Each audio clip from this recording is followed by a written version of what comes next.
Hi. Hey. How you doing? I'm good. I'm all right. Yeah, Sure. I'm fine. Mm-hmm. You know, You know. I give it a 6. Okay. Wow. Yeah. That's more than middle of the road. Yeah, can't really complain too much about it. You know, So you could. I mean, if I wanted to, on the right day, Yeah. I have. Yeah. Oh yeah.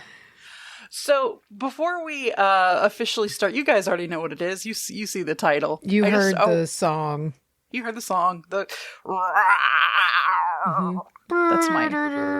Whatever it does with the weird little haunted piano. Ding, ding. I wanted to read a little snippet of an email we got that made me laugh. Yeah. And this is from, I believe, B. If I'm saying this right, sorry if I'm not, but from Australia. Hello, shout out Australian Bean says, and this whole thing was about Spookysodes, but this little segment was just like, with the greatest respect, what the actual fuck has happened to the Spookysodes? You're killing me, my dudes. Well, here it is. Also, they included cat pictures, so thank you. Never hurts. Always a good sweetener to the deal. Sometimes we just forget. Yeah, sometimes we're humans and we forget. And I think we've done it like, I don't know, twice in a row. But coming. We've got, we all know we've got the big thick coming. Like, it's, you know. We do. We got that big thick coming. So today's like a little teaser one before the big bang in October. What does Gandalf say? I know he doesn't say, it's the deep breath before the plunge. But something like that. Yeah, this is we got the big, huge one that wipes us out for about a month afterward coming in October. So this is just a little tasty. By the way, you guys, send in your Spookysode stories. Do that, please, because we need them. If you do it, there's a high chance it will be on the Halloween Spookysode. So if you've been holding back, go ahead and shoot those off to wbahpodcast@gmail.com.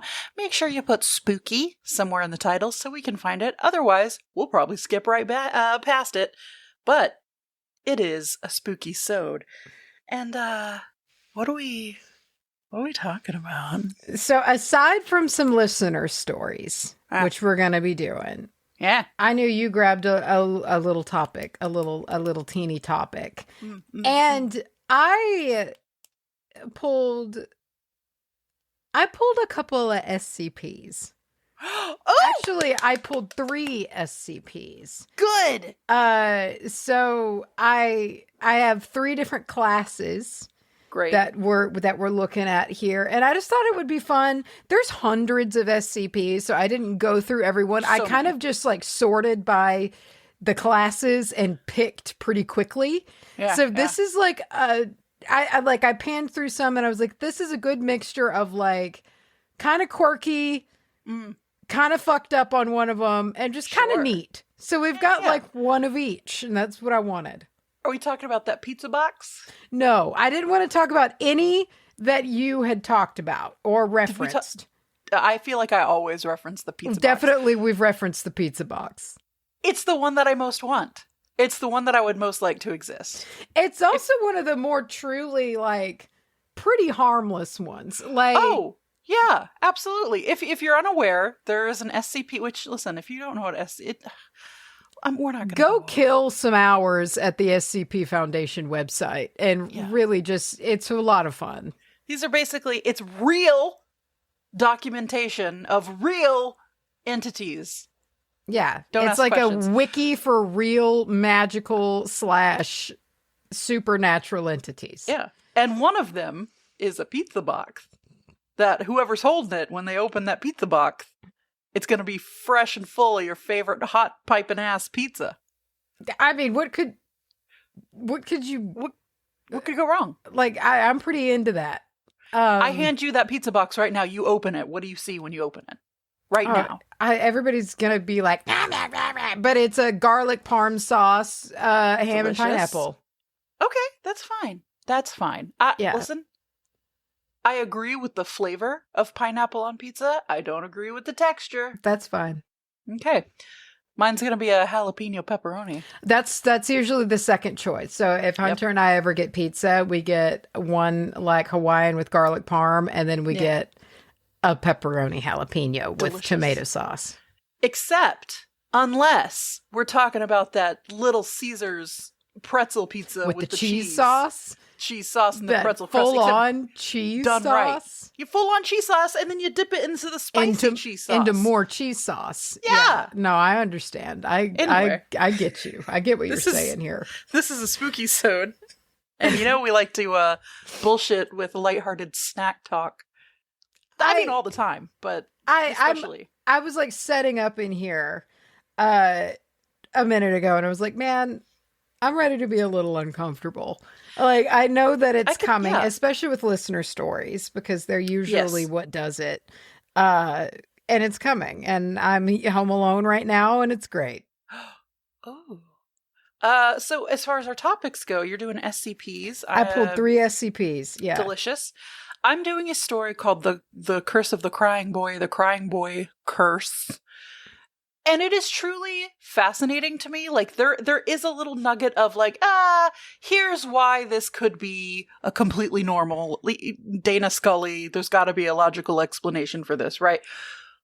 But it is just weird enough that I don't have anything. I don't have any answers for you. So who's going first? Should we flip a coin, flip a snack? I'm looking. I've got a kombucha bottle cap.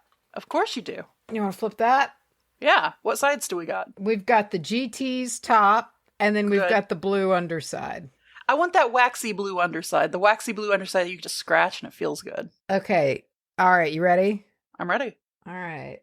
Make a satisfying noise with it. Well, hold on. It fell behind me. Give me a fucking minute. Let me do hold it on. Again. It fell in her ass crack. Start digging in your butt, twin. Oh, God, kill me.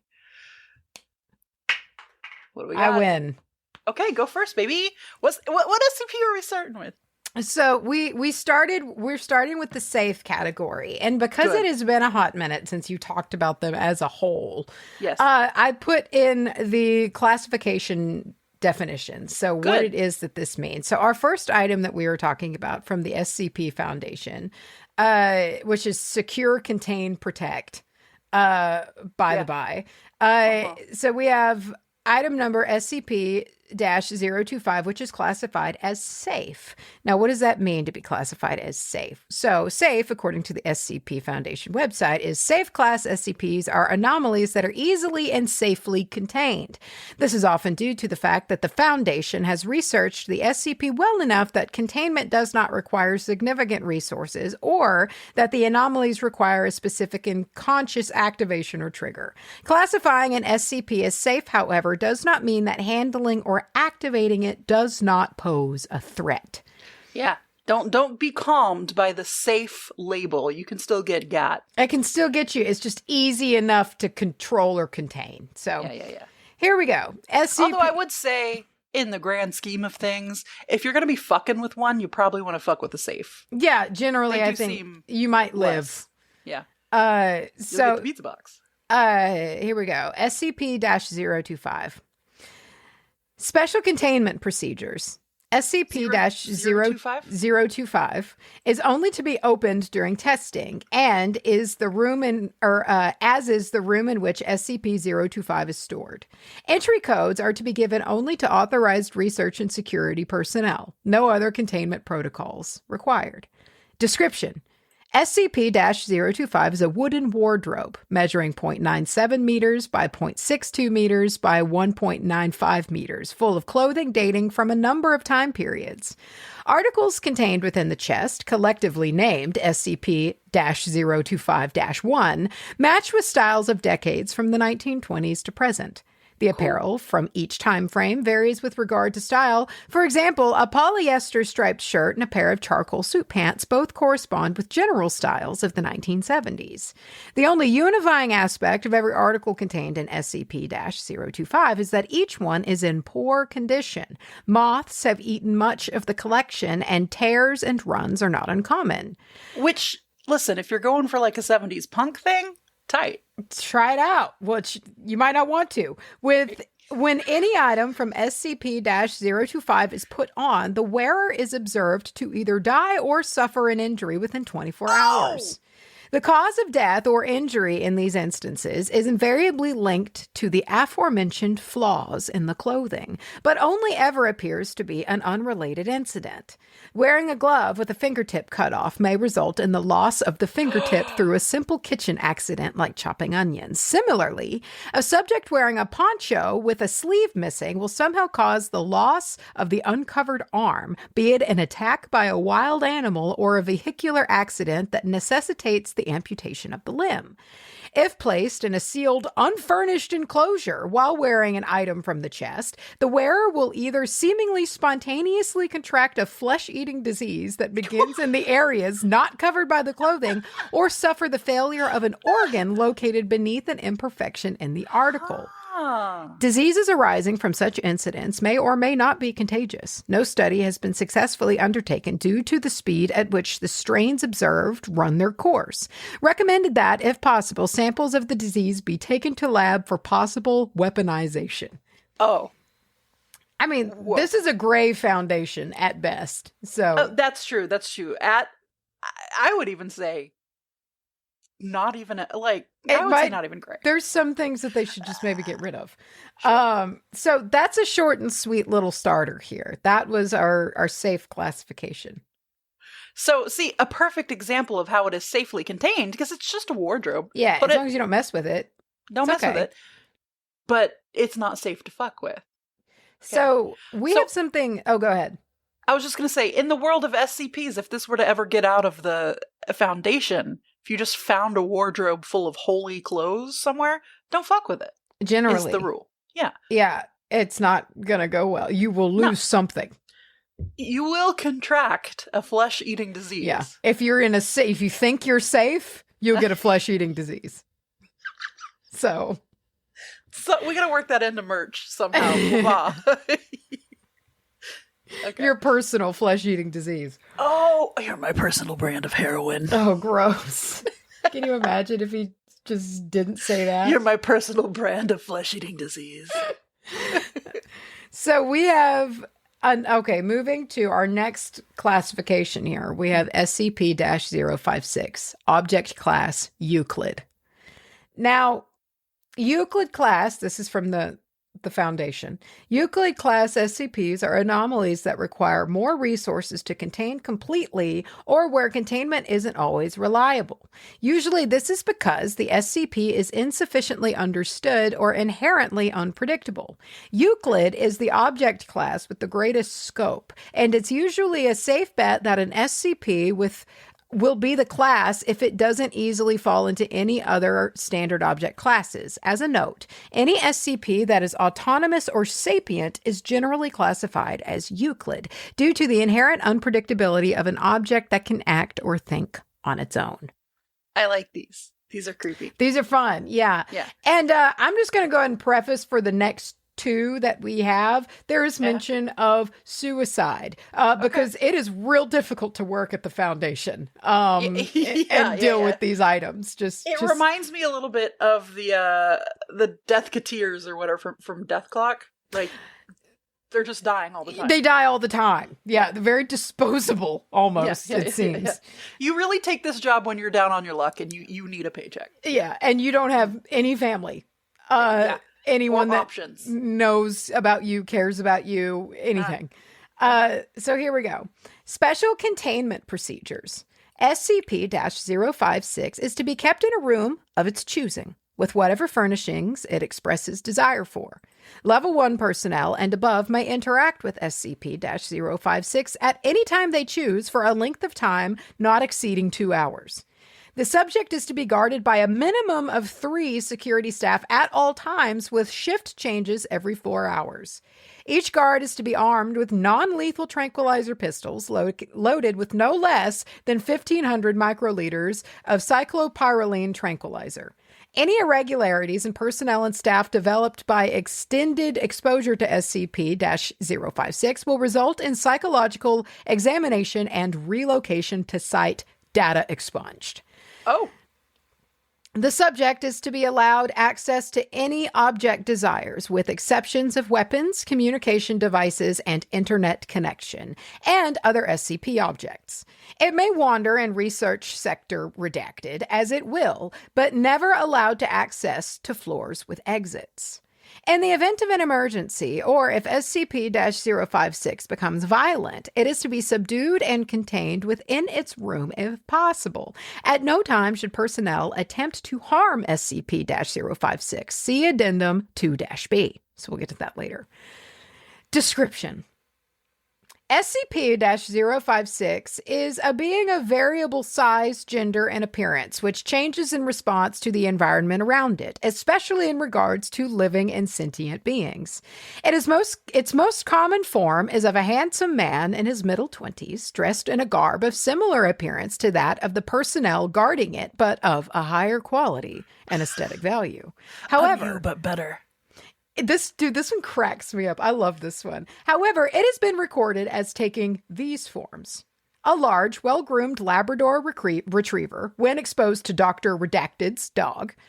A woman of similar appearance to the famous actress Scarlett Johansson when passing by a group of younger female staff. Okay. A female doctor in a white lab coat when speaking to various researchers. When asked to take an IQ test, the subject scored nearly 30 points higher than the highest scoring researcher available. A male bodybuilder who was able to lift nearly 250 kilograms twice on a bench press machine in the sector's gym. This was 30 kilograms heavier than the strongest security guard's maximum at the time. And lastly, a couch of extremely pleasing aesthetic value when left alone in the subject's room. This is just designed to mog anyone who's around it. It's just like...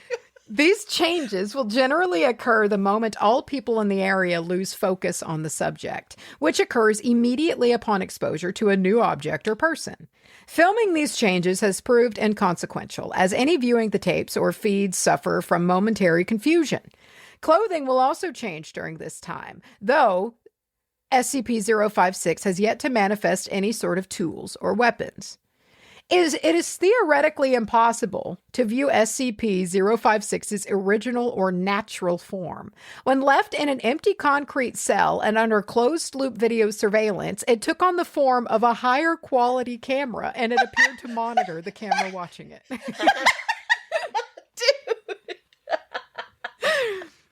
I love this thing. Further attempts to yield its natural form discovered that when alone, it had no readable life signs, including body temperature, heartbeat, or weight. It is assumed by researchers that it could not exist without any sort of perception.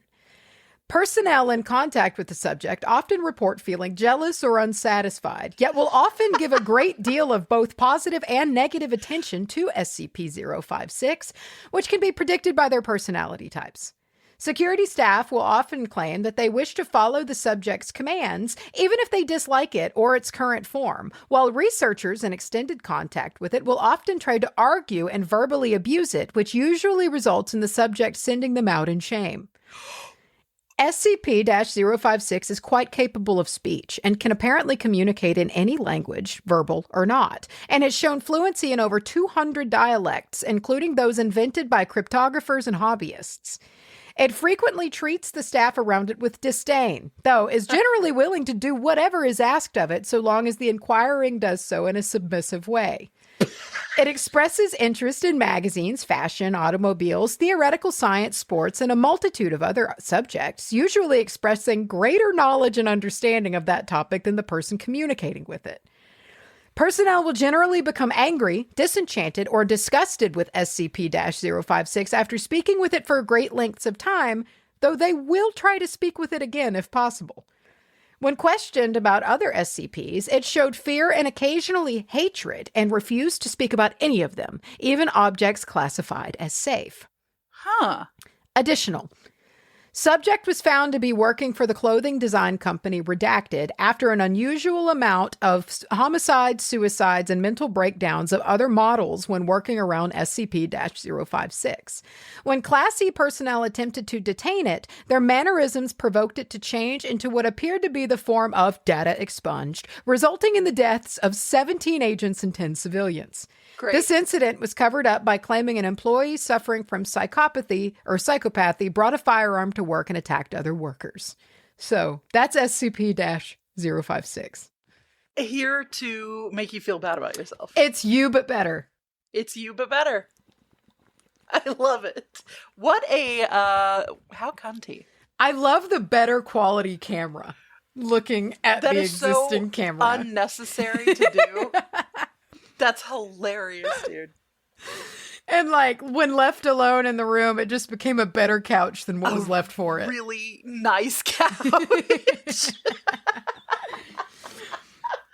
Oh, I love it. Okay, this one's pretty spooky. So this is our last one.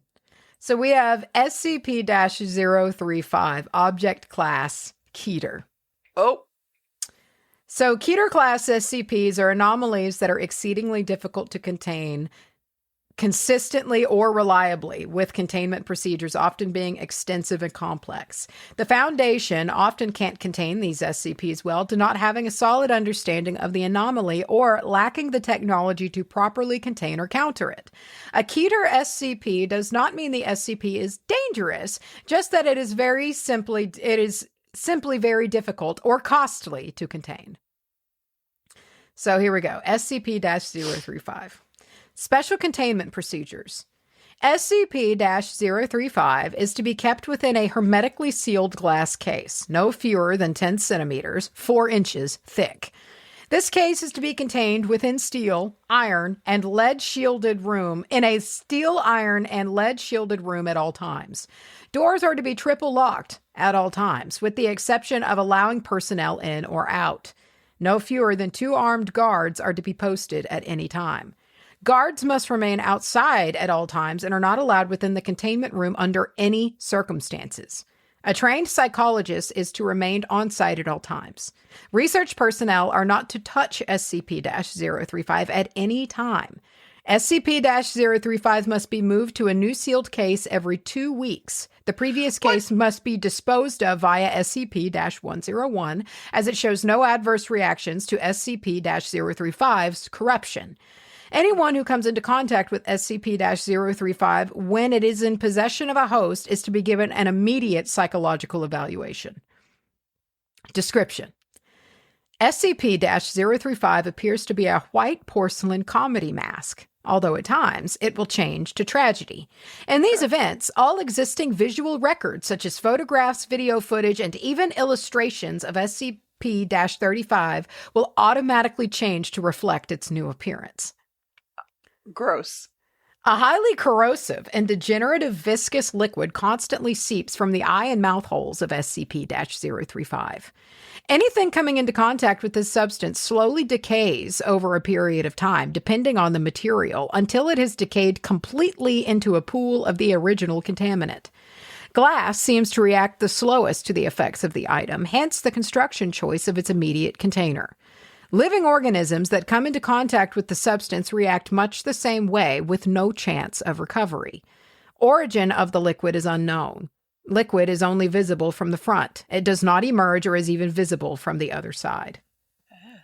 Subjects between 1.5 to 2 meters, 5 to 6 feet, of SCP-035 or in visual contact with it experience a strong urge to put it on. When SCP-035 is placed on the face of an individual, an alternate brainwave pattern from SCP-035 overlaps that of the original host, effectively snuffing it out and causing brain death to the subject. Sick. Subject then claims to be the consciousness contained within SCP-035. The bodies of the possessed subjects decay at a highly accelerated rate, eventually becoming little more than mummified corpses. Nevertheless, SCP-035 has demonstrated the ability to remain in cognitive control of a body experiencing severe structural damage, even if the subject's body literally decays to the point where motion is not mechanically possible. No effect has been found when the mask is placed on the face of an animal. Conversations with SCP-035 have proven to be informative. Researchers have learned various details about other SCP objects and history in general, as SCP-035 claims to have been at many momentous events. SCP-035 displays a highly intelligent and charismatic personality, being both amiable and flattering to all those who speak with it. SCP-035 has scored in the 99th percentile on all intelligence and aptitude tests administered to it and appears to have a photographic memory. However, psychological analysis has discovered SCP-035 to possess a highly manipulative nature, capable of forcing sudden and profound changes to interviewers' psychological state. SCP-035 has proven to be highly sadistic, prompting some to commit suicide and transforming others into near mindless servants with linguistic persuasion alone. Whoa. SCP-035 has stated it has intimate knowledge of the workings of the human mind and implied that it could change anyone's views if given enough time. Additional. SCP-035 was found in a sealed crypt in an abandoned house in Venice in the year 18 redacted. Addendum 035-1. SCP-035 has been found to be able to possess anything that has a humanoid shape, including mannequins, corpses, and statues. Ew! SCP-035 has been able to motivate all into movement, removing the need to expose live subjects to SCP-035. Still, anything it possesses inevitably decays into motionlessness. Addendum 035-02. SCP-035 has facilitated an escape attempt, convincing several of the research staff to aid it in its bid for freedom. Insurrection failed. All staff that it had been in contact with have been terminated, and mandatory psychiatric evaluations have been implemented for all personnel coming in contact with SCP-035. By terminated, I always assume they mean disposed of. I assume they're getting rid of you. I also like that this is just the narcissist mask. For real. Yeah. Addendum 035-03. It has been determined that SCP-035 is capable of telepathy, whether or not it possesses a host, even penetrating to the subconscious of others, and using the knowledge it finds to its advantage. Extreme caution is advised when choosing subjects to converse with SCP-035. Addendum 035-04. SCP-035 has expressed an interest in other SCPs, most notably SCP-4715 and SCP-682. Dr. Redacted has expressed worry that should SCP-035 bond with either, their regenerative qualities would negate its corruption and give it a permanent host. Addendum 035-05. After several more escape attempts, and after reviewing SCP-035's incident record, High Command has ordered that it be permanently sealed within the facility and prohibited from being allowed any more hosts. Several personnel have protested against this, with some even erupting into violence. As a direct result, all personnel that have come into contact with SCP-035 have been terminated. Going forward, all personnel that deal with SCP-035 are to be rotated frequently, and contact is to be limited even in its dormant state to as little as possible. Addendum 035-06. Personnel within 10 meters of SCP-035 have recently reported feeling unease, stating that they can hear unintelligible whispering. Several others have suffered from severe migraines. Object has been monitored, but there is no change in its dormant behavior, and no sounds have been recorded. The motion to reinstate SCP-035's host privileges has been brought up more than once, if only on a temporary basis, to discover these new changes in the object's behavior. Request denied. Addendum 035-07. The walls of SCP-035's containment cell have suddenly begun secreting a black substance. Tests on the substance have revealed it to be human blood, although highly contaminated with several foreign and unknown agents. The substance is corrosive, having a pH of 4.5, and prolonged exposure to the walls has proven to be detrimental to their structural integrity. Most notably, it seems to be forming patterns on the walls. Several segments seem to be paragraphs in various languages, including Italian, Latin, Greek, and Sanskrit. Translation is pending. Other segments appear to be diagrams depicting ritualistic sacrifice and mutilation, often for the arcane benefit of the person committing them. Several staff members have been shocked to note that all of the sacrifices bear an uncanny resemblance to various personnel and their loved ones, often in conflicting positions.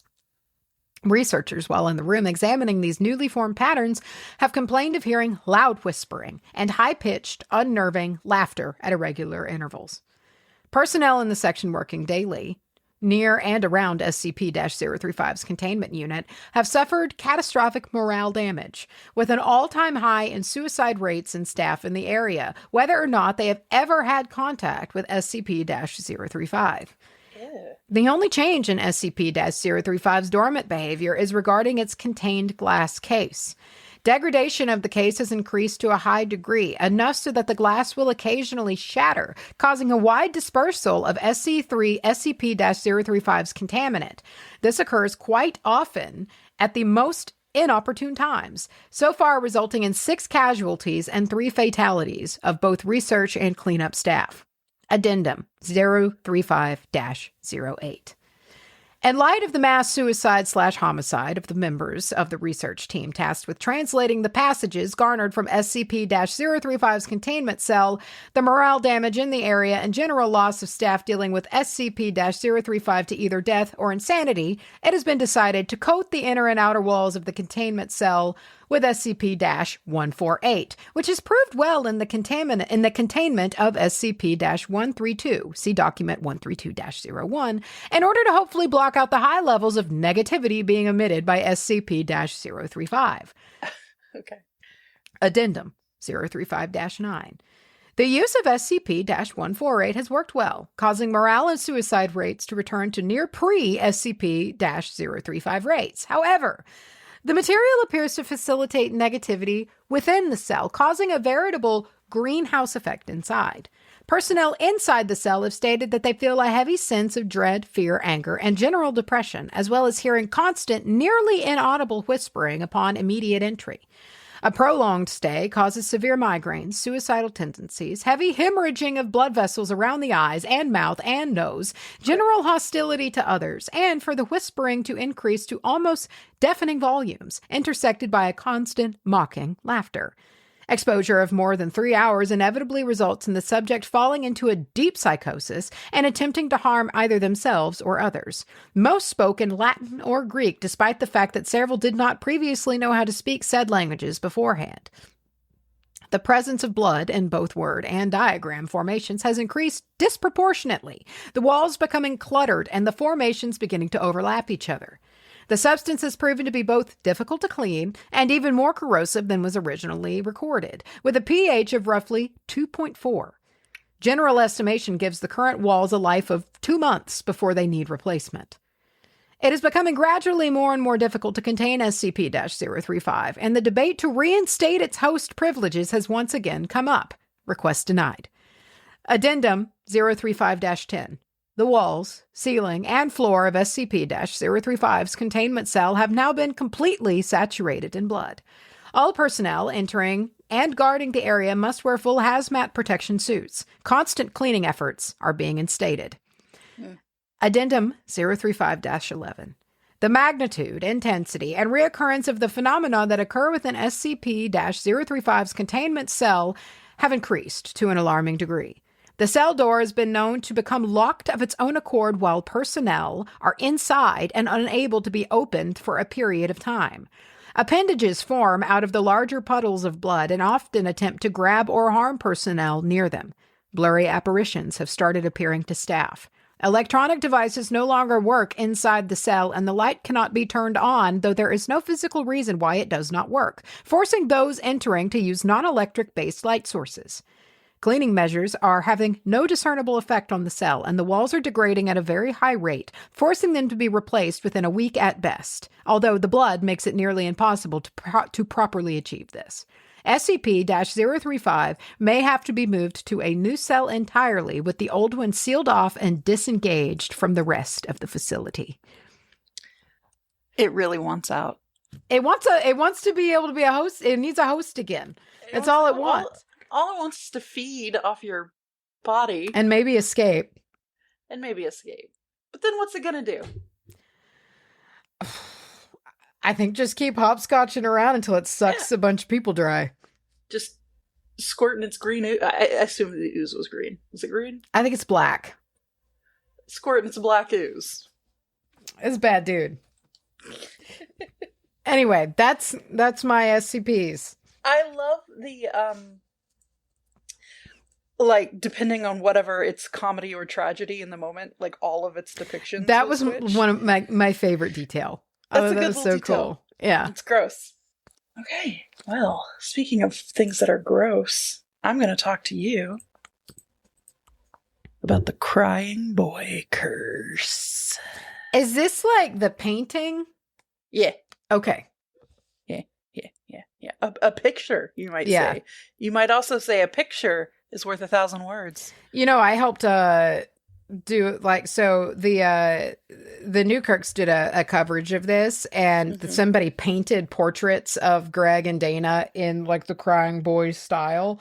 Wow. And when they went on their live tour, they brought the painting of Greg's crying boy and invited everybody who attended the show to haunt it, to like give it something. Okay. You know, like as you came in or as you left, leave something that you wouldn't mind being rid of. I feel like I remember you telling me this. Yeah. And so I've technically helped to haunt one of these crying types. Boy photo. One of these types of paintings. Yeah. Delicious. Yeah. I love that. Yeah. So this is the story of the crying boy. It's a painting that became one of the strangest modern legends in Britain, blamed for dozens of fires, even more actually. I wrote dozens, but it's even more, and many more to be cursed. So, okay, we start in the 1950s, right? There is an Italian dude by the name of Giovanni Bregolin. I don't know. Or his real name was Bruno. He produced, it was a whole series of these crying children. They were all very solemn, tear-streaked. Yeah, they're like dirty kids. It's he was inspired by the orphans. They're like little urchins. Yeah. Because, you know, there was lots of kids being orphaned around this time. And so most often, though, and most popularly, it was a young boy. Now, there is one particular like painting that is the most popular, but it seems like there's about 3 iterations of this crying boy that seem to cause the issues, right? There were also versions with like little girls. There were other little boys that were less popular, which feels weird to say. You could get prints of these things. Prints is mostly the problem here. There were mass-produced prints that were sold very cheaply, and they became incredibly popular across Europe. So something I thought that was hilarious is in I believe the 60s and 70s, young couples bought these things up like hotcakes, dude. The young couples in England could not get enough of these crying fucking kids on their house. I don't know, dude. They loved them. It was a phase, a phrase. Yeah, it was a fad. Yeah, fad. Thank you.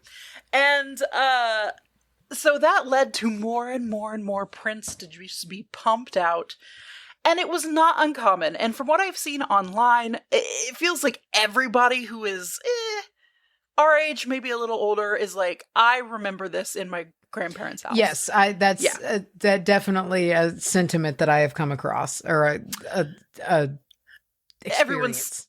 I feel like a lot of people have seen these things. So at first, people thought they were just kind of funny because they were like weirdly sad and melancholy and just like this weird kind of goofball piece of decor. But in 1985 is when we switch around things and it becomes this spooky omen more than just a cute little crying baby. So there was a headline that started it all. So in 1985, there's this British tabloid by the name of The Sun, which I think we have also. Don't we have The Sun? I don't know. Isn't that the one where you see like Bat Boy all over it? You know Bat Boy. No. You know that fat fucking Bat Boy that was on every single... Hold on. We're going to have to pause. Macy vamp for a second. Talk about the crying boy. Do you mean like literally here? Like, or... Isn't there the Baltimore Sun? Or is that a team? Oh, okay. You know the Bat Boy. All right. Yeah, I don't know. I don't really know. But there is a British tabloid by the name of The Sun. And this dramatic-ass headline said, "Blazing Curse of the Crying Boy." And it talked about the firefighter by the name of Peter Hall, who claimed that he and other of his fire crew had been repeatedly finding these prints of the crying boy, untouched and otherwise complete ruined burns of households. They even stated that a lot of the times the fires had no clear cause of origin. This Peter firefighter man told the paper that his brother, a man named Ron, thought the whole thing was nonsense. Ron was like, y'all are full of shit, this is urban legend. Ron went out and bought a copy of a crying boy painting to prove there was no curse, hung it up in his home, and like 2 weeks later, while cooking, his frying pan burst into flames. And the resulting blaze destroyed the entire house. I'm picturing that scene in the original Final Destination when that stupid teacher just really her whole place goes to shit when she's like making dinner, you know? Everything burns. That's what I'm picturing. I love it when the Final Destination films like freak you out. Because like fake you out. The first couple of times they did it, you know, like somebody drops something down the disposal and they go to get it and you think, oh God, it's gonna turn like on. her mug is leaking vodka and she sets it on top of her computer and you think that's going to do it. You know, shit. And they fake you out like 14 times in a row. The first couple of times they did that, beautiful, magic, got me every time. And then I think they started relying on it. It became a little... So I've not seen Bloodlines yet. I saw that it's on Max now. Yes. And I saw the ad for it, you know, like the preview, and it looks very self-aware. We were never supposed to exist. Like, it's just like... So I've got it on my list of whenever I just really need to... I just need to have a day to just vegetate a little bit. Yes. I'm going to watch Bloodlines. It's the day where you eat a hamburger off of your chest. Yeah, I'm going to. I intend to do that. And I've got to be, because I only watch horror movies alone, because Hunter doesn't like horror movies. So I will be alone. Beautiful. Probably like eating a little Caesar pizza by myself. I guess when he goes on his next trip. And I'm going to come up from it by watching Sinners, which I've also not seen. And I really want to watch Sinners. I'm so into, I've been wanting to watch Sinners. It's going to be like a double feature where the second one's going to be infinitely better than the first one. Absolutely. But you could not do that the other way around. No, I have no desire to. Yeah. I could. Yeah. I don't want to. Could. So, let's see. So when the smoke cleared from this man Ron, who was trying to prove that this whole thing was bullshit, everything was destroyed but this painting. So he took it and destroyed it his goddamn self. After the Sun ran that story, they became absolutely overwhelmed with letters and calls and all kinds of readers reaching out claiming that they had suffered a very similar misfortune, that their house or their place of business or even their cars or whatever had been completely destroyed by fire, except for this painting. So it starts to take on this reputation of a jinx. I don't know why I can't talk today. Here's some of the reports that came through. Here's some of the bizarre fire stories that came out because of this Sun article that people started writing about. Dora Brand said that just 6 weeks after she purchased the painting, her home was reduced to ashes. She owned many, many, many prints of she just was an art collector. Okay. She had all kinds of prints. Every single one of them burned, except the crying boy. That's weird. October in 1985, there's a place called the Parito Pizza Palace, I guess? I'm not sure.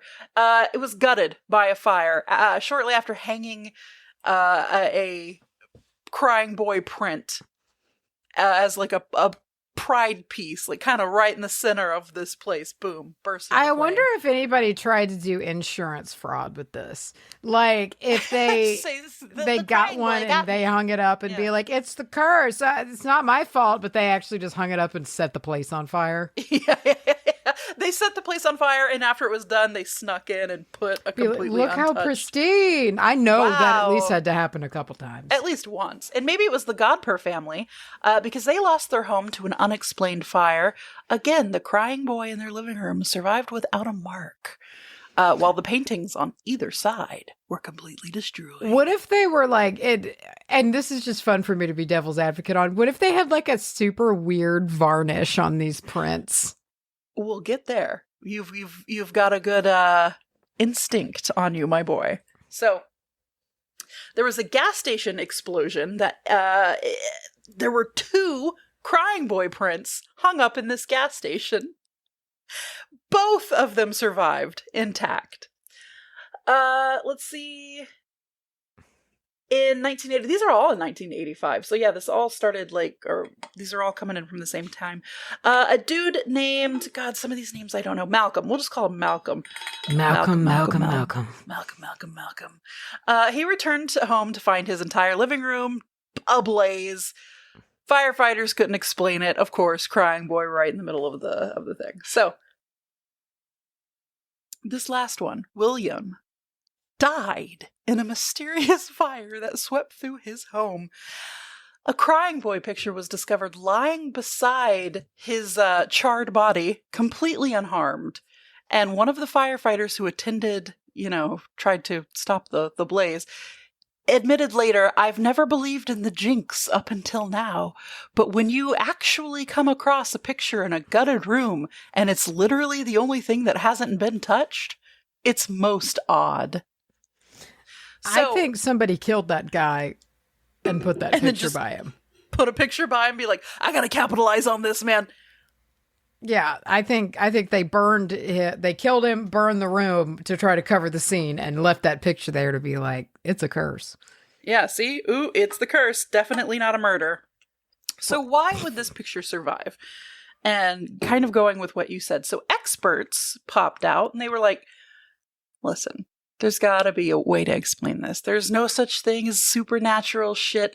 Let's check these paintings out. They got a bunch of them. They found that the prints were indeed coated with a varnish containing a fire-retardant chemical. And there were a thin, usually the strings that held these paintings up were like a thin string or a wire, kind of still how you would hang a picture up today, that would burn away quickly, causing the painting to fall face down, shielding it from the flames and smoke. So they were like, logical answer right here. Sure. That didn't stop people from feeling uneasy about it. And honestly, the sheer number of these untouched paintings found in these ruins is wild. You cannot tell me that whoever is pumping out art prints only stopped to varnish this one crying boy photo every once in a while when they pumped this out. Why is that the only print that's got this special fire, glaze on it? It could have just been print series. Like, I don't know. Been. Like, listen, over years? Well, you know what I think is it's very over 3 decades? I wonder if it's like confirmation bias, to where there are other fires to where art pieces did survive, but it wasn't the crying boy, so nobody noticed. Sure. Well, this legend got out of hand quickly and it started, taking on a life of its own as they do. And it wasn't until the year 2000 that some extra layers started getting popped out onto this story. And we started hearing stories circulating that the child in the painting was this child named Don Bonillo, or nicknamed Diablo. Okay. Yep.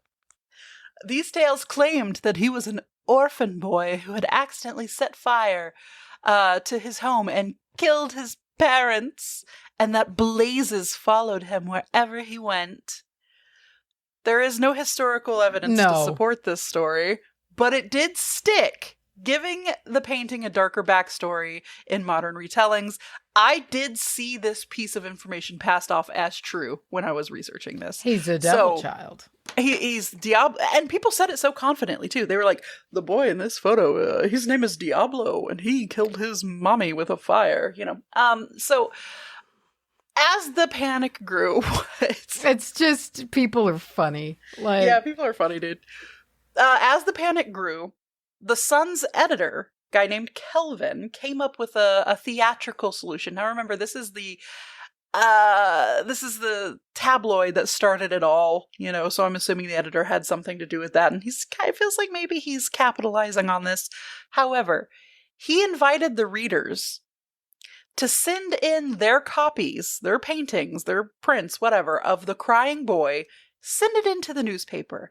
And on Halloween night of 1985, the Sun piled high and burned more than 2,500 prints of this crying boy photo in a massive bonfire. I bet the fumes coming off that thing were so noxious fumes. Yeah. Just toxic. Yeah. Getting all of fucking England just ripped, dude. All of that varnish that's not supposed to burn. Yeah. Just getting in them lungs. Yeah. Just... So there was the firefighter named Alan who dismissed the supernatural explanation, stating that the fires were caused by carelessness, cooking accidents, faulty wiring, cigarettes, whatever. However, he did admit that since 1973, he himself had personally attended more than 50 fires where the crying boy survived intact. So, even with all the debunking attempts, this story refuses to fucking die. There are so many video essays on this topic. Go watch them. They can be pretty creepy. And to some people, it is coincidence mixed with like a mass hysteria. To other people, there is something weird going on with this. Maybe we're even kind of moving into thought form territory. But if you come across a copy of The Crying Boy at like a thrift shop or something, would you take it home? Or would you leave it there just in case? The way I would put this crying child picture up in my house so fast. See, I don't want this. It's not even necessarily that I would think it would burn my house down. I cannot even tell you how negative my desire is to want to put these weird, dirty, crying children pictures up in my house. I love a crying child. What can I say? They're just such a weird vibe. Yeah. Like, I love the vibe. It's the same vibe as like a sad clown picture or like that really spooky painting that our great-grandparents had in their house of Jesus praying over their loaf of bread. Remember that? Scared the hell out of me every time when I saw that. It is very of like the devil, the like the silent generation or the greatest like it's very of them to have very creepy photos up in their houses. They love having creepy shit, dude. Yeah, it's so tight. Yeah, and not even designated. Like, it's not like that was the curated vibe. It's just like, no, we just like this shit.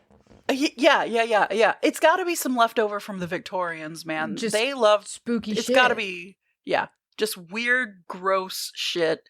I love it. And I think I'm going to put a picture of the crying boy, maybe as the picture of this episode. I don't know. We'll see.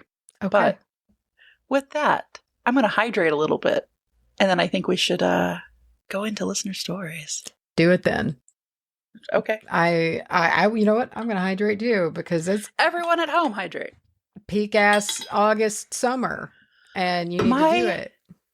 Throat is so dry, dude. I'm having like hydration powder every single day. Like every morning, I get up and I drink one. Every morning, because you know who doesn't want to black out again? Me. I really didn't enjoy it. I don't want to do that again. Macy Frazier of the wbahpodcast doesn't want to black out again. It sucks. Doesn't feel good. Do you remember when we went to Tucson and you said it feels good to breathe, and then we put a picture up on our Instagram of you and your arms were out and it just said it feels good to breathe? We went through that Tucson trip is a fever dream. I know. It is a fever dream held together with long drive, like the kind of madness that comes from driving a long way. Yes. From Virgin River for the first time. Oh my God, I forgot about that. From good food, hanging out with Grandpa. Yeah. And so it's like you string it all together, and I just can't even I can't with that trip. It's so fun. It's one of my favorite trips we've ever taken. Oh my God, it was a great time. And one of the best things came out of it that I forgot about up until recently. Fudge. Fudge. That was also, big nut. Big nut. When we drove to New Mexico, big nut. A couple of months ago, we saw the signs for big nut. And, big nut. Yeah, I tried to get a picture, but we passed it in time. No, I didn't. Did you stop and see the big nut? We didn't reach big nut. We did drive past it, though. Yeah, we drove past it. We drove past it shortly after you obliterated that tumbleweed. Let's go. Let's do some listener stories. Okay. Now, I did start with yellow here. Okay, that's fine. And I will say one of these is unfairly short, and I think it does fall to me. I did not do that on purpose, but we'll just see how it goes. That's okay. We can switch if you want. I don't care. I was always that kid in class who hoped that I got like the longer one, so I don't really give a shit. I didn't realize that existed. Oh, no. I would like count the paragraphs ahead and be like, I hope mine is long. Mm-hmm. I always hope mine had a cuss word in it. Because like in English, you were allowed to say it, you know? Ours, I don't remember us ever having maybe damn. Yeah, like damn or hell, ass, you know, something like that. Maybe. Yeah. I really wanted it. Because I wasn't really cussing back then. All right. Okay. You ready? I'm absolutely ready. Okay, fine then. This first one sent in by Jess has a title: Waking Nightmares. Please title your stories. Love it when they're titled. It sets the mood. Stories. Yeah. All right, here we go. I've always been kind of a sponge for magical energy, no matter what kind, and always had a hard time releasing them. It always worked out for me when I was doing energy work in my younger years, at least for the person I was working on, but I could never release to the point where my aunt, why did I say aunt? I never say aunt. You were possessed, dude. I never say aunt. Aunt. I've been watching like way too much Gilded Age, but I could never release to the point where my aunt had to do a Reiki session on me and release it at once. That is to say, I'm regularly getting latched onto. When I was still in my teens, I had moved into my sister's bedroom because I always thought it was cooler than mine. I, of course, ignored the fact that the entire time my sister lived in that room, she was tormented by spirits, but I just had to have her room. One week, I was just racked with night terrors. The worst one, I was surrounded in my bed by unseen spirits whispering to me. I was curled up in the middle of my mattress, trying to make myself small as possible so nothing would touch me. Suddenly, one lunged at me, icy pressure against my back as it whispered into my ear. Ew. Now, I was no longer in my bedroom. My bed was out on a stormy peak, and I was at the ledge looking down into the abyss. My mind was fully aware, going over all of the possibilities, and I settled on lunging off the cliff instead of these creatures having me. When I woke, I wasn't lying in my bed. I was sitting on the edge of my mattress, staring down at the floor. I tried to settle myself by lying back down, and it was only 3 a.m. I had school in the morning. Then my coat rack in the corner collapsed with a loud crack. Add that to the list. Don't disassemble stuff when you've just woken me up from a nightmare that you caused. Don't make loud, sudden noises in general, please. I leapt out of bed, sprinted out of my room, and slept on the couch. Mm-hmm. This was only the first night terror. It happened a couple of times after that. Nothing as violent when I woke up, but always at 3 a.m., and I always felt a heavy presence watching me. One night after I escaped to the couch, I drifted off. I felt a gentle hand caress my cheek, and I like to believe that was my grandmother, who died on the property, comforting me. That weekend, I visited my local witchy shop and got an evil eye talisman and never had another night terror in that room. Crazy stuff still happened every once in a while, but they left me alone when I was trying to sleep. Don't press your icy body onto me and whisper into my ear. Yeah, don't big spoon me with your icy ghost body and whisper into my ear when you do it. That could be nice. I mean, it is hot outside. Yeah, it could be nice. Little whispering in the ear, kind of like a little ASMR. I don't want. See, that's what I don't like. Like, I'm one of those people that ASMR has. It's not that it doesn't have a. It's not even that it doesn't have an effect. It has like a negative effect on me. Sure. I hear it and I'm just like, I hate this. And so like it catches me off guard too. So my mom is an ASMR. She loves it. It helps her sleep. It gives her a lot of comfort and relaxation. And she sleeps with it a lot of the time. And so when we went to Galveston, you just hear like, I'm going to put this on your face. Yes. And I had to walk into her bedroom to get something in the morning. And it was just like, it said the worst thing. I can't remember what it was, but it was just like, basically like the equivalent of, I know you're in here right now. But it wasn't that, but it was close. And I just froze and remembered. And I was like, oh, God. I hate this. I could hear you walk in, Macy. I hate it. It sounds like you have scabby toes.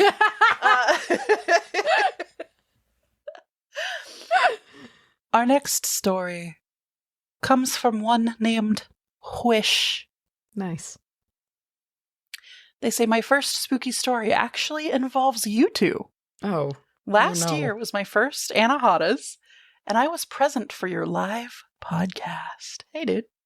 I was hella anxious and introverted at the festival, but I brought a Polaroid to make sure I could keep some memories and gift them as well.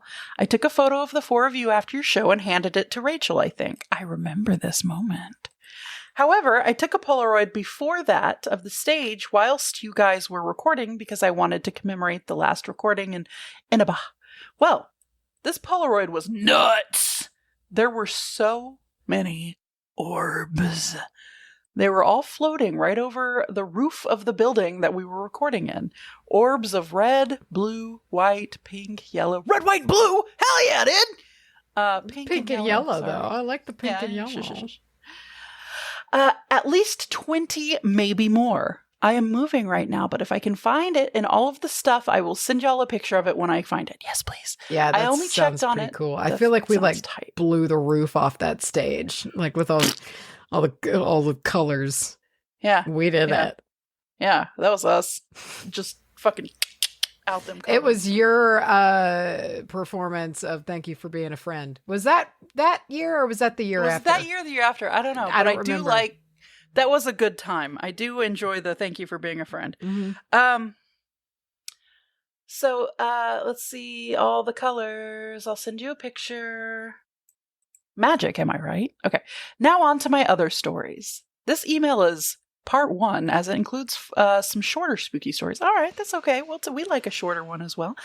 Let's see. The second story is how I found out I was psychic. Well, that's not entirely true. I love saying something and then immediately redacting. Well, that's not exactly true. I'd known something was different with me, but I didn't quite know what to call it. I'd seen family members after they'd passed, as well as what my Nana says I called angels. But beyond that, I was a loner as a kid, and my closest friends, my closet friends, my closest friends. I thought you were going to say my claws. My claws came out. I was a loner kid, and my closest friends were what my dad called imaginary. But what I still know to this very day to be quite real. All this to say, I knew I engaged with things others couldn't see, but it was no big deal.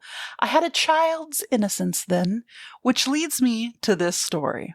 I was 10 years old and on vacation with my family in Charleston, South Carolina. I was a spooky kid and had spent the better part of our Sunday doing my damnedest to convince my family to go on a ghost tour with me. But after much begging, they were all firmly set on no. But bless their hearts, they agreed to let me go on one and wait outside, as the particular ghost tour I was interested in was one of the Charleston County Jail. Now, if you're not familiar with Charleston, you may think, oh yeah, cool, haunted jail, whatever. But for ghost enthusiasts of South Carolina, we know that the Charleston Jail is no joke. So it was actually, for 10-year-old me, the coolest. I was ready to go on this tour. We were all gathering outside of the building as the attendees arrived, and in the lays of folks gathering, I'm sorry, I learned a new word here. In the lays of folks gathering? Is that correct? I haven't read it. Am I learning something? I'm not. Laze? What do you... Yeah. Oh, sorry. I guess just in the like in the... Yeah, y'all just watched gathering. my brain form a new wrinkle. I was like tucking that one away. Okay, in the lays of folks gathering, I noticed one woman was staring me down like she knew me. Her eyes never left mine, and it started to make me nervous. I brushed it off because my family was with me, and I was too pumped about this ghost tour. Well, the group is all gathered, and somebody comes to introduce themselves as the lead of the tour, but the very same lady who was boring her eyes into my young soul, no harm, no foul. Oh, wait, I'm sorry. Y'all, I can't read today. I don't know what's wrong with me. The person who was looking at them introduces themselves as the lead of the tour. God damn it. She leads us through her introduction and tells us we'll be entering through the rear entrance of the jail. I was the caboose of the group because I wanted to ogle. One thing about me, I'm going to look at stuff. I'm going to look hard. So I wanted to be able to meander without interrupting others' experience. So as she's leading us in there to a stairwell to the immediate right, the tour guide begins walking up the stairs, and as she is talking to us, of all the horrendous people and terrors that have happened here, me, completely entranced by both her storytelling and the old building, looked around me in awe. I remember thinking to myself, how odd this is. It's all still here for us to look at, and having an irresistible urge to reach out and touch the railing of this stairwell that had seen so much. I remember having the distinct understanding, even then, that places like this were spaces where the rules of linear time weren't quite as steadfast, a theory I've continued to develop as an adult witch. Anyways, like I said, the urge was irresistible, so I did reach out, and I did touch the railing. As I did, I felt an intense shock shoot through my arm up until my brain, while at the same time a flood of screams flooded my senses. Screams of pain, anger, despair, and lunacy. I saw in 0.5 seconds hundreds of souls that had been up and down both of these stairs, both as prisoners and jailers. It was intense, it was fast, and it was overwhelming. So overwhelming, in fact, that I passed out cold. I woke up outside of the jail with EMTs checking my eyes with a flashlight. I came to, and after 45 minutes, it was determined I was just fine, having fainted from fear. I now know that this is not what happened, and in fact, was my instant awakening to a latent psychic ability I lovingly refer to as time sight. But did you get to go on the tour? Do you get to see the rest of the tour? I'm not worried about that. Sucks. I did not. Yeah. What do? You're gonna pass out and then they better refund you. I would hope so. Be like, or give me, a ticket to come back or something. A rain check. And you know what? I'll let you use the fact that people have passed out from fear as a part of your, selling tickets. Marketing, branding. Yeah, come on, branding. I did not continue the tour. Answered our question. I did not continue the tour that evening, but before my family took me back to our hotel, the tour guide Linda came over to me and my family and my Nana, but she addressed me directly. She said with no fluff, "Do you know what you are?" Oh, wow. And I looked at her, still a bit dazed, and just simply replied, "No." She looked at my Nana and said, "Your granddaughter here is a talented medium. She'll need help to learn to control it. She can email me anytime." And handed her card to my Nana, and one to me for good measure. I emailed her for almost 8 years after that. She mentioned she mentored Leo Mercury retrograde, man. Dude, brother, we're in the shadow, and I want to cut my own tongue out of my head. She mentored me and was the first one to teach me shielding of any kind, as well as how to develop my abilities. She never accepted my money, telling me that she was paying it forward. She died in 2016, and her gift to me shaped my life in ways words can't even begin to touch. Since that day, I have gone back to the Charleston jail, and let me tell you, the spirits/imprints left there are loud. If you're ever in the area, it's a great place for an investigation. I bet so. Charleston's got a lot. Charleston's spooky. Story number 3. Okay. Hold on to your butts. I grew up on my Nana's property in the valley of Blue Ridge Mountains. It's a 40-acre property that my Nana and her siblings split evenly. It's so South Carolina, it's ridiculous. They can all step outside to see each other's porches on a clear day. I'd like to say that it's too close for me, but only until recently I'd lived right across the road. Anyway, the property is gorgeous and idyllic, and I am beyond blessed to have had a childhood there. One full of wild strawberry picking and making clay sculptures from clay straight out of the river that runs through it all. God! That sounds really nice. That sounds great! It all sounds great. Now, this property was once a farm, and so the parcel is terraced into 5 tiers that all get lower and lower as they reach the river that cuts through the property in the valley. Beyond the valley are the Blue Ridge Mountains, my soul's home. I used to sit up in the clover on warm summer evenings and literally watch the dark storm clouds roll over the mountains and the fog of the incoming rain settle into the lower terraces on the river. Truly an unbelievable, beautiful sight. But one I was comfortable and familiar with. I grew up here. I bled, cried, and loved here. I know that land, and I've never once felt unsafe being out there alone. That is, with one exception. There was one evening I was doing just that, watching the storm roll in as I had a very unfamiliar feeling of being watched. A general unease settled over me, so I walked back to my Nana's to check on her, and once I knew she was all right, I decided I was done for the night. On my way out, an overwhelming fear struck me and told me not to look back towards the river and mountains. I'd seen enough scary movies at this point, so I decided today was not the day to test fate, and I drove on. The driveway cuts right through the property. And when I got to the end, a thought hit me. What if this feeling is predictive? What if my Nana needs me there tonight? So I turned around and decided to go back and stay with her that night. As I turned around, my headlight hit the fog and made everything glow too bright and not bright enough all at once. However, my decision to turn around had been swift and made with the conviction of someone who felt like something was coming and I needed to be inside now. So I turned around in my Honda Civic, probably too fast, and pressed the brakes even faster because right there, down in the dip of the driveway that led to where we kept the old farm. I'm reading ahead. Led to where we kept the old farm equipment, there were 5 giant creatures unlike anything I'd ever seen. They were probably less than a mile away. They'd all frozen, as if the light had rendered them temporarily stunned.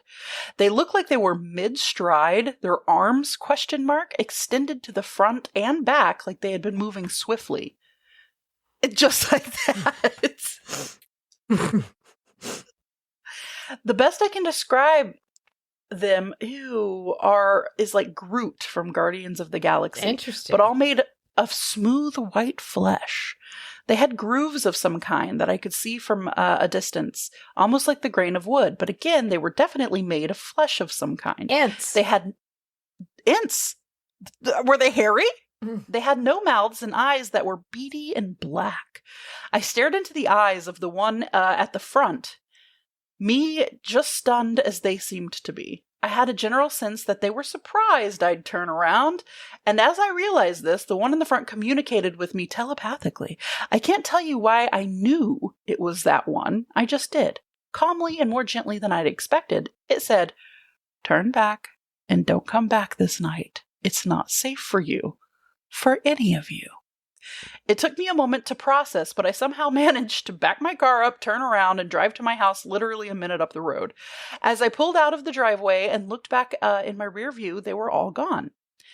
I have done some reflection since then, as well as communicated with a few trees that are my lifelong friends on the property, and I asked them basically, what the fuck? And the answer I got was that since the land stopped being tended, many beings pass through this area on their way elsewhere. I know there are many secrets in the hills of Appalachia, and it makes sense to me. A creature I was never meant to see was passing through. I'm just so grateful that they were seemingly courteous enough to give me warning signals to get the hell out of their way, and graceful enough to let me skedaddle when I chose to ignore their warnings. I've got more info on what was happening that particular night. I know I could share, but I think I'll just leave it at that for now. That's good. They were pretty polite little They were polite. things. I don't like how they froze like a deer in headlights, though. That you better get. I'm picturing like planes, trains, and automobiles, like in the car window, like just the cab with the airport still in the background. Yeah, I feel like that's they did not expect to be seen. Like they shot the message out of like, don't turn around. They were like, we're good. They're not going to turn around. Oh God. All right, that's a story number 4. Oh, there's 4. Okay, my bad. Yeah. The 4th and final story of this email. My best friend and I were up in Pisgah, part of the Blue Ridge, on what we will call our Plan Z days. These days we go explore the mountains, but never end up where we'd planned to be. These are always our best days. Anyway, this day we ended up at a place on the Blue Ridge Parkway called Devil's Courthouse. Tight. It's a 0.8 mile walk and back hike. Wait, what? I guess 0.8 mile out and back hike up a paved path. I think it's supposed to say 8 mile walk. I think the period here is an accident because I don't think it's an 8.8 miles there and back. I don't know. But it's to a gorgeous mountain overlook. The walk is steep, but fast and so worth it. Okay, so maybe. It's usually pretty popular because it's so accessible, but this particular day it was completely empty because this happened to be Yule. We went up the parkway this day intending to find a place to celebrate, and oh boy did we ever. The climb up, usually simple and quick, was covered in ice and it was treacherous, but worth it. We took out our warm drinks and winter coats and read cards and journaled until our fingers were nearly frozen. I sat in the solstice sun and I watched it go down on my left as the moon rose to my right.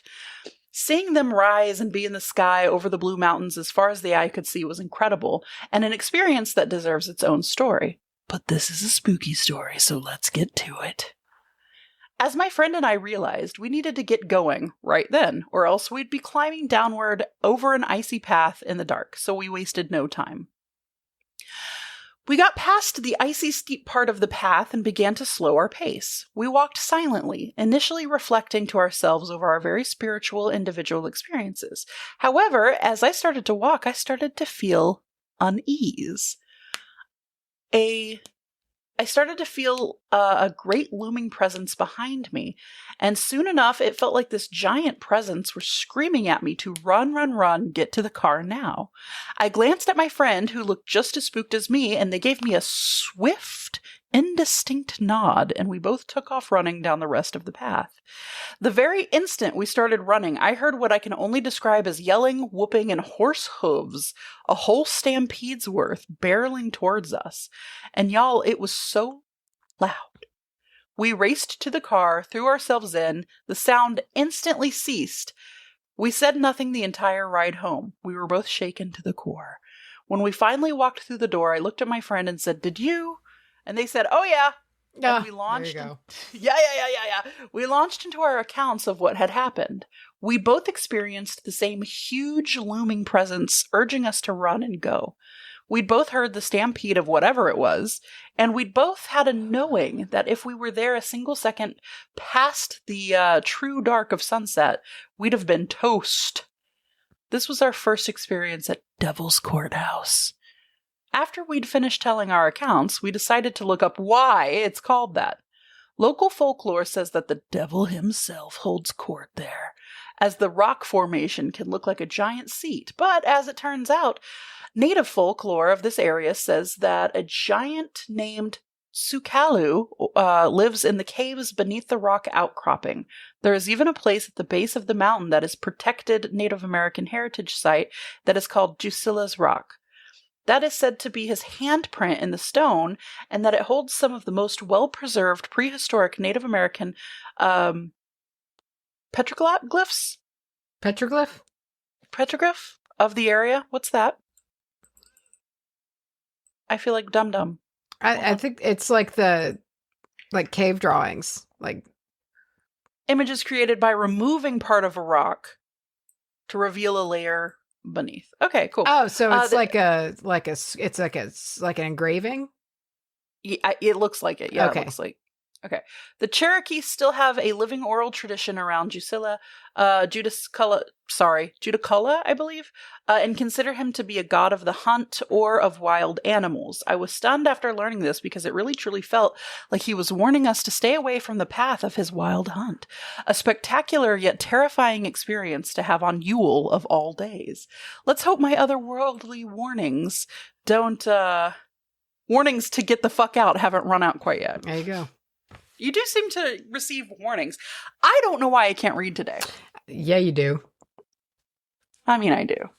It is what it is. It is what it is. All right, this next one was sent in by Alicia. I tend to hear, smell, or feel much more than I visually see. Same. It doesn't make it better to not see it, but it did remind me of some of the weird feelings I've encountered as a child. ... Story number 1. Whoa. Growing up, I would spend many an afternoon as a kid/teen hiking through the fields and forests that bordered the right-hand side of my parents' home. I could probably make a map of this area because I've traversed it so many times. Anyway, there was a certain specific area that was always my dead end, or the distinct place where I would turn around for the trip back. It was a strangely darker area than the surrounding woods, and was especially odd because it was an apple orchard in majority. I remember the very first time coming across this area and the extreme feeling of utter wrongness when I went to step foot under these apple trees. I believe I was in my early teens, maybe closer to 11 or 12, with these occurrences taking place in upstate New York. I recall completely freezing up because this bad vibe was so intense that my kid brain thought it must be someone's property and I missed the posted sign or something. It just felt like a place where I wasn't welcome. As I thought about this freaky business, I heard the faintest, softest female voice singing. It was altogether beautiful and simultaneously terrifying. It sounded almost as though it was someone straining their voice, or when you hear people speaking in tongues. It was so quiet, but it scared the life out of me, and I bolted out of there. I remember because I was so scared of the entire situation that I took the cheater's way back home, walking along the side of the road. I never tried to go back to that area again. The cheater's way. It was deeply in the woods, with the closest home miles from the location. I do often wonder what it was that I heard, with the closest encounter description being La Llorona. The straining of the voice is creepy. That's a very creepy element. Okay, story number 2. We had a specific whistle for our dog to call her home, as she would romp around in the fields/woods too, because she was a hyperactive collie/shepherd mix and needed it. So many times I would whistle for her in the daytime and hear some of the local birds do a little bird copy interpretation of the whistle back. As a child, I thought this was so fun and cool, right? So I would then whistle all of the time, especially outside. At 100% at night, when something mimicked me from the woods with my whistle, but it slowed down the rhythm and almost sounded as if it was an octave lower. It's hard to describe, but this immediately stopped my playful whistles altogether. If anything whistled back after that, I promptly ignored it. That's something I have to watch my ass on, because I just whistle subconsciously all the time. And I think I told you about this. I needed to go out either to my car or to feed the fish at one point. And I walked outside and I was whistling on the deck, which to me, the deck's fair game. Generally, Sure. That's still part of the house, And I remembered the millisecond before my foot struck soil. And I stopped. But it was I literally oh, and then my foot hit the ground. And I was like, let's not. Yeah, why chance it, I just would not in my woods at nighttime. No, thank you. In my woods? Yeah, they've made it abundantly clear they'll fuck with me at nighttime. Mm-hmm. Stay inside, please. Don't mock us by whispering or whatever, whistling. Story number 3. My parents' house was also pretty haunted, I think. My mom's father's spirit would squeeze her feet when she lay down at night, apparently some sign of endearment, as he would often do this to her mom, my grandma, to let her know when he was going to bed. My mom told me this as a kid, playing it up as a cute thing, and I've never slept without my feet covered since this day. No thanks to that. I get you. Uh-huh. Anyways, growing up wasn't always a good time to be in that house and around those people for me, hence the frequent hiking that later led to sneaking out.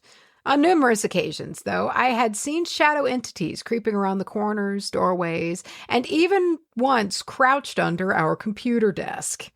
Like I said, I grew up in upstate New York, and the springtime in the early 90s, early 2000s would be pretty mild for a bit. I distinctly recall wanting to sleep on the couch, and I wanted to use this almost see-through light green knitted blanket because it was either late spring or early summer. My childhood home was also square-shaped, I guess. You could run in a circle around the single-story ranch with the cellar door in the middle of the square. I didn't want to sleep in my room because my sister was annoying me, so it wasn't anything paranormal related prior to being in the living room. Although you could see straight down the hall from the couch into our shared bedroom. Well, I went to fluff out the blanket, pulling it with both hands to shove under my head to spread it out. And when I looked through the blanket, there was a tall shadow being running up the hallway towards me. However, when I pulled the blanket down quickly, I couldn't see anything anymore, but felt that weird bad vibe again. That's really creepy. Also, I misread that. So it says when I went to fluff out the blanket, pulling it with both hands above my head to spread it out, which makes a lot more sense. It was like, what did you say? Putting it under my head to spread it out, which makes no sense. I'll tuck it behind my head. Yeah, just sometimes just kind of have the tension there. So you're kind of behind it. Whenever I would spot these shadow beings, and it was annoyingly often, no one in my family would believe me. My sister finally admitted to me recently that she saw them growing up, so at least I'm not crazy. I found me as if you and I grew up in the same house, it'd be like, no, you didn't. Yeah, just gaslighting. Mm-hmm. That's dog Charlie. That's nothing. Shut up. It's not clearly the sound of someone speaking with a cut. Someone having their throat cut. You idiot. You idiot. I found some correlations between negative energy drawing and some of these types of spirits, and I wonder if the thing that lived in our basement fed into that or from that. Story number 4. This leads me into my numerous encounters with the basement entity. Gross. This was not a shadow being. This was not merely some form of childhood fear brought upon me when I was being alone in a space. I'm still not completely sure what this thing was, but it always felt angry, malevolent, and downright predatory. We had a terrible ice storm happen sometime in the early 2000s, and my parents' septic system flooded their basement, ruining the carpets, the walls, and other furnishings down there. That sucks. Dirty. My parents decided to clear out all of the damaged things, leaving behind a concrete floor and unfinished walls with the wooden beams visible. Unfortunately, the washer and dryer were also down there, and part of my chores, as a human person, were to help with the laundry. As a human person. So many times when I'd be down there, I would angle my body so that my back wasn't facing the rear far end of the basement. It was the opposite corner from the washer dryer and would always house this pitch black spot where the overhead lights never touched. There was also some form of mold growing on the floor and walls in that dark spot that my mom could never clean away. It was like a dark stain that was embedded into the very space. Thinking back, this was probably associated with this being. Once, the power was out while I was in the basement, and I remember being so scared that I immediately started tearing up. The thing that lived down there would usually stay in the back room of the cellar, and I'd often catch red eyes peeking between the beams or in front of that dark corner. I could feel this creature's energy, which is why I felt it more as possibly the amalgamation of the negative emotions festering in this house. I would also always make a point to not run up the basement stairs, but this time I absolutely bolted upstairs due to the outage. All of the hair on my body is now standing on end just recalling this, and I remember thinking that it's, quote, only safe to stay in the light down there. And I knew that thing would be free to approach me without it. Darkness Falls. Running from... Dude, that movie fucked me up as a kid. Like, I would open like the bathroom door light beam to my bedroom door light beam and make sure that I could cross the hallway in a light patch. Running from the room with the washer dryer and up the stairs was horrifying, and the memory of feeling the gross sensation of breath in my hair directly behind me as I neared the main floor. I never saw whatever that creature was directly, but I have the mental images of it being goopy, if that makes sense. Like Hexus in Fern Gully a little bit. Just a yucky thing that had a huge... I was going to say, does that do it for you? I know you've got a thing for him. Yeah.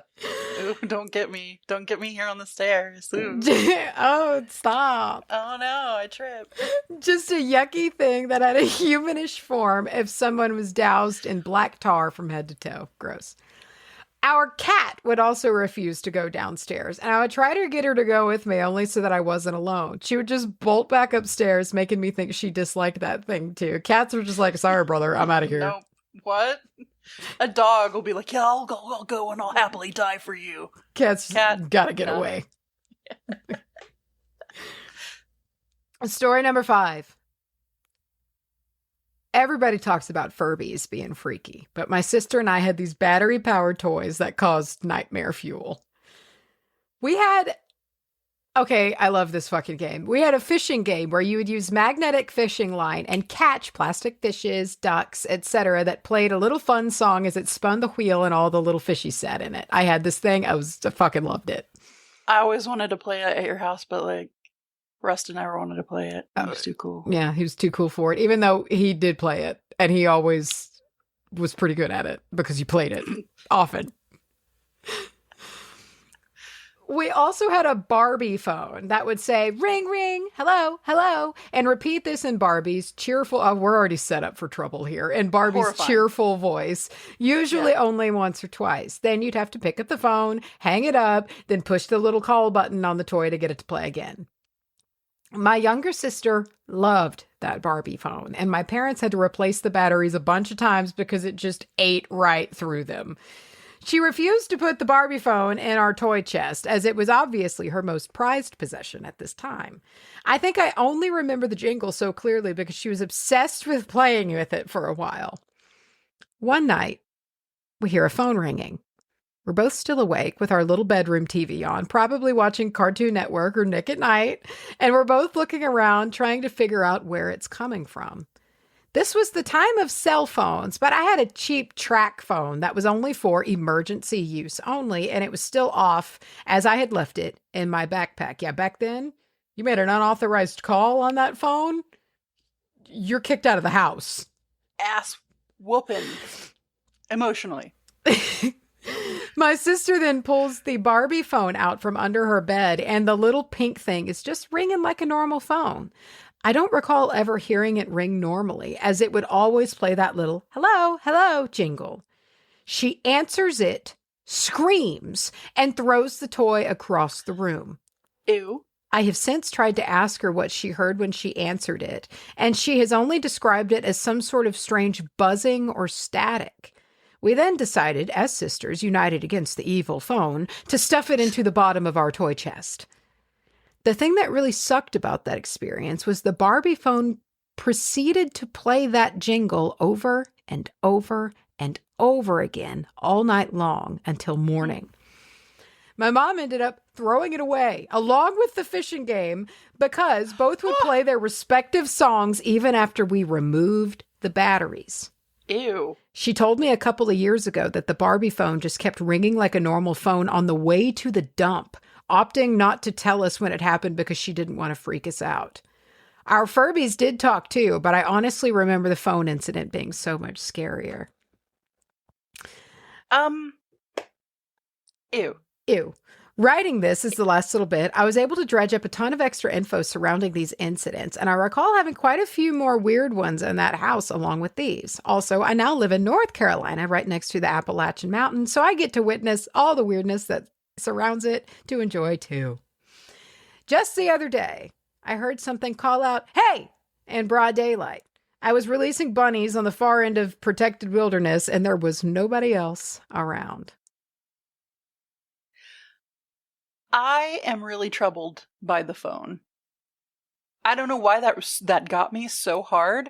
I think it's because I've done all these spooky-sodes about like phone calls from dead people and Jerry Sudbrink. It veers into the realm of mimicry as well. Sure.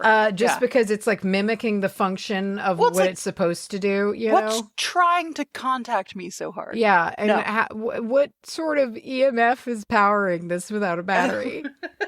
And why does it care so much? Sticking his finger in there. Yeah. It's gotta be drawing a lot of juice. If this thing ate batteries, what's it doing to a ghost? What if it's like a ghost trap and it eats ghosts? It's like the away, like in suck box in Ghost Hunters, whatever that thing's called. Yes, it's the suck box in Ghost Hunters. God damn it. Fucking Ghostbusters. You know what she means, guys? The suck box and Ghost Hunters.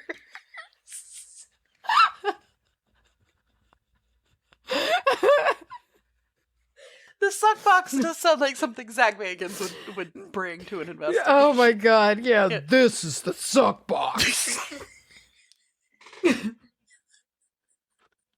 Understand. Okay. Oh, all right.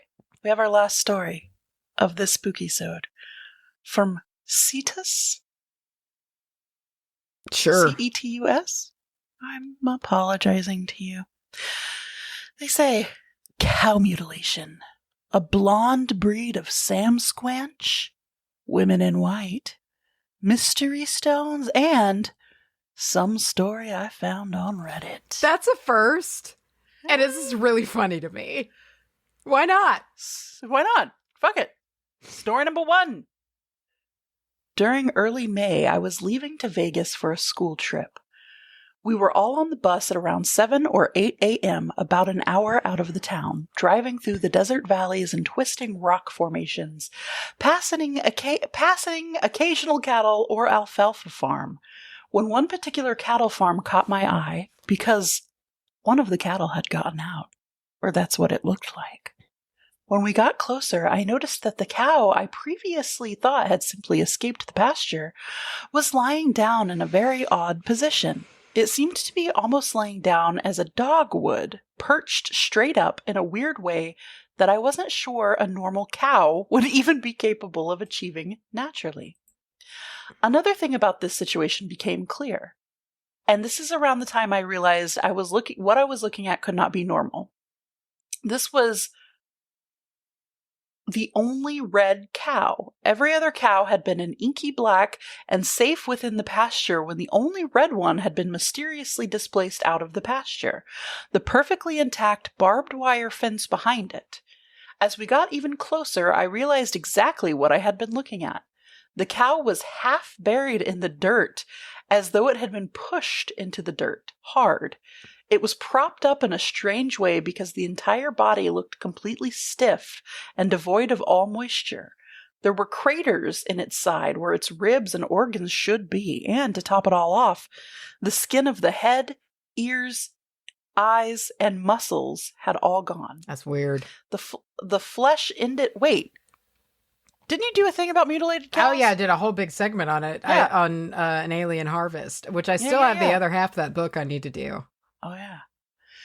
The flesh ended at the neck, and from the neck up it was pure bleached white bone. This has to have been a cow mutilation. Of course, I was in a moving vehicle and was only able to tell that much before it left my view, but I will not forget what I saw.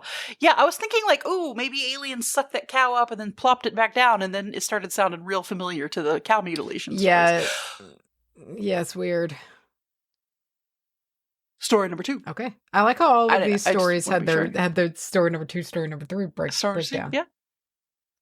This story is a story told to me by my father.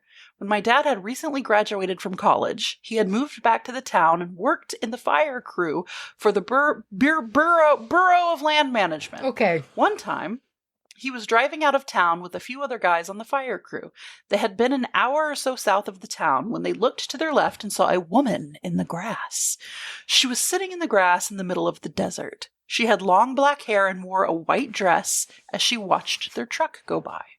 Once my dad and his friends had gotten far enough to actually process the situation, they decided they needed to turn around and ask her if she needed help. Why wouldn't she? What was a barefoot girl wearing nothing but a white dress doing in the middle of the desert? They turned around to see her again, but she had vanished and there was no trace of her. Story number 3. This next story was told to me by my sister. We live on a ranch on the outskirts of town. We live right at the base of the mountain, which has many trails and roads within hiking distance of the house. Because of this, it isn't uncommon for my dad or sister to disappear for a day, exploring the forests or the mountain. One day in the winter, my sister and her dog decided to spend a day hiking on the mountain. After a few hours of walking around the woods on the side of the mountain, they found 3 strange stones.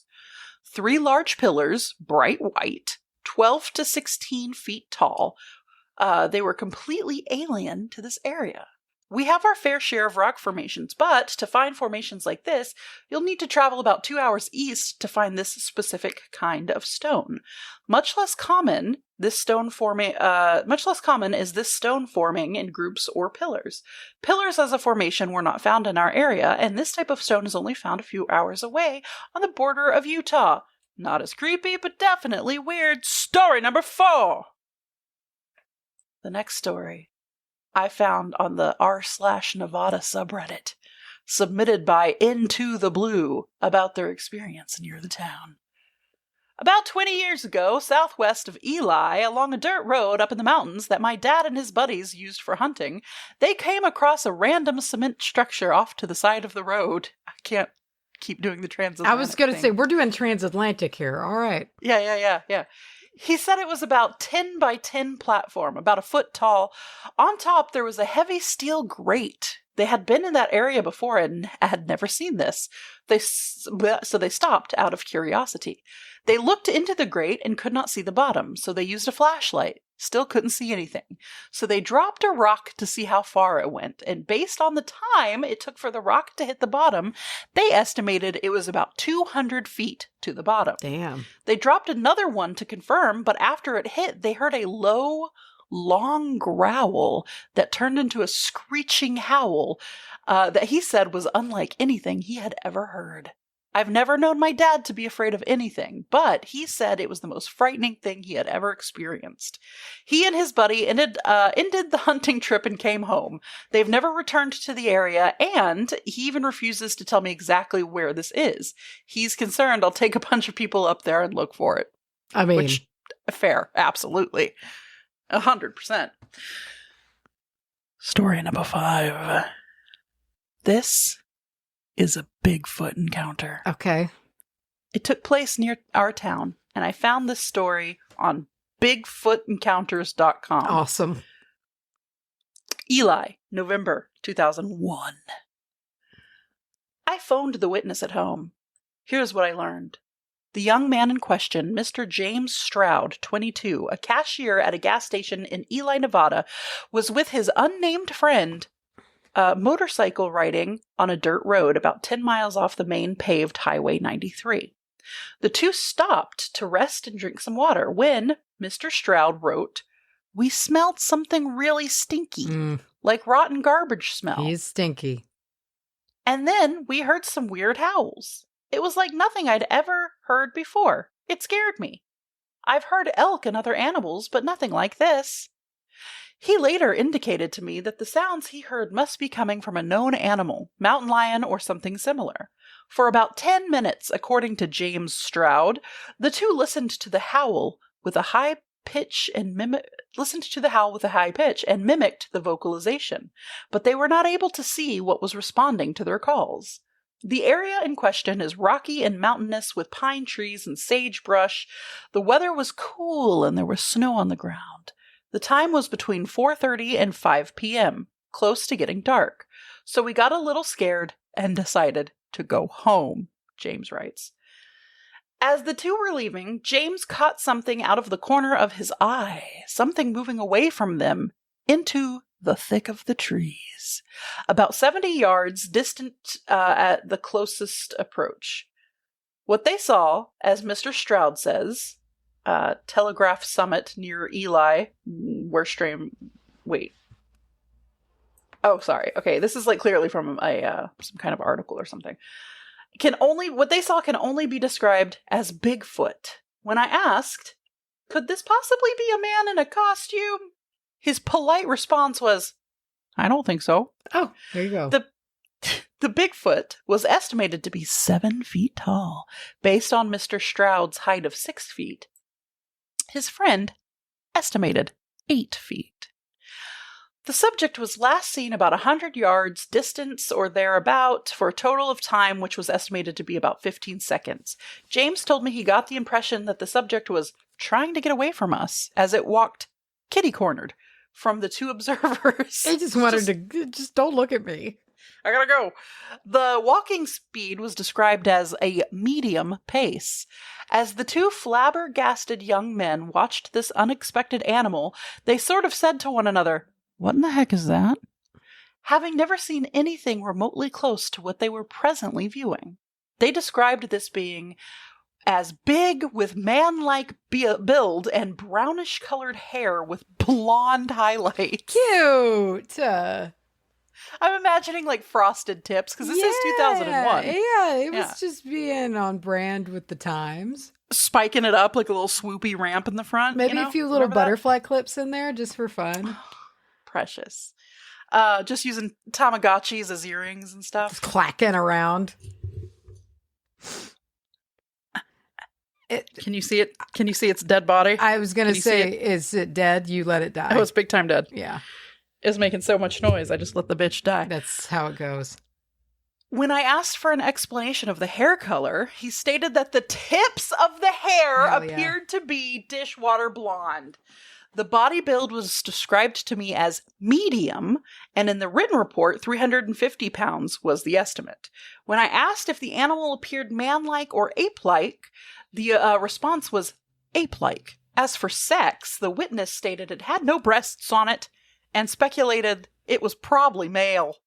Foot tracks about 14 inches in length were later found, described as wide but not deeply sunken into the ground. When I asked to estimate the distance from track to track, James told me his guess would be it would be about 4 feet 6 inches, larger than his step for a 6-foot grown man. Yeah, that's a pretty big stride. The tracks headed up the mountainside. When the two got back into town, the first notified was the mother of Mr. Stroud, and later they went to the internet to report this sighting. Perhaps the most startling aspect of this report is that no one had bothered to follow up on the sighting. As Mr. Stroud told me, I was the first to call to find out more information. I told him he should go back with his camera as soon as time permits. And there is where the mystery continues to linger, on the edge of reality, but not quite. It's so fantastic that most people find Bigfoot to be a laughable idea, and only a few 100 miles north of Las Vegas. The city folk there, knowing almost nothing about Bigfoot, would you think they were mad at the very mention of the B word? City folks just don't get it. God damn it. That tracks, though, with, like, lower altitude, kind of scrubby, scrappy Bigfoot. Like, that's, like, because, like, in Texas, like, there's a big difference between Texas Bigfoot, apparently, and, like, Pacific Northwest Bigfoot. So your big friendlies are generally up Pacific Northwest area. Your real big... We got the scrappy little... We've got bitches, the... right? Yeah, generally, like, the reports of them are a bit more aggressive. They're a little smaller. And they're scrappier and leaner, you know? So, I mean, like, you're kind of in a somewhat similar climb, you know, not necessarily exactly, but close with, you know, parts of Nevada. So, like, I mean, that tracks to me. Medium build, 350 pounds, kind of. Frosted tips. Frosted tips. He's sun bleached. Yeah. Precious. It's cute. What a boy. Yeah. No breasts. The tits are obvious, apparently. That's wild. The mammaries. Yeah. That's wild.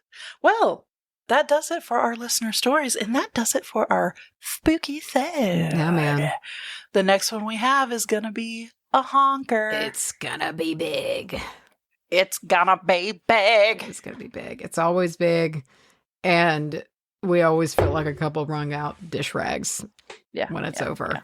I think I am going to start working on it nice and early. I've been like trying to already get thinking on what I want to do, what I want my topic to be, what other little snacks, little treats I want to bring and things like that. Cause want it to be good. It'll be a treat.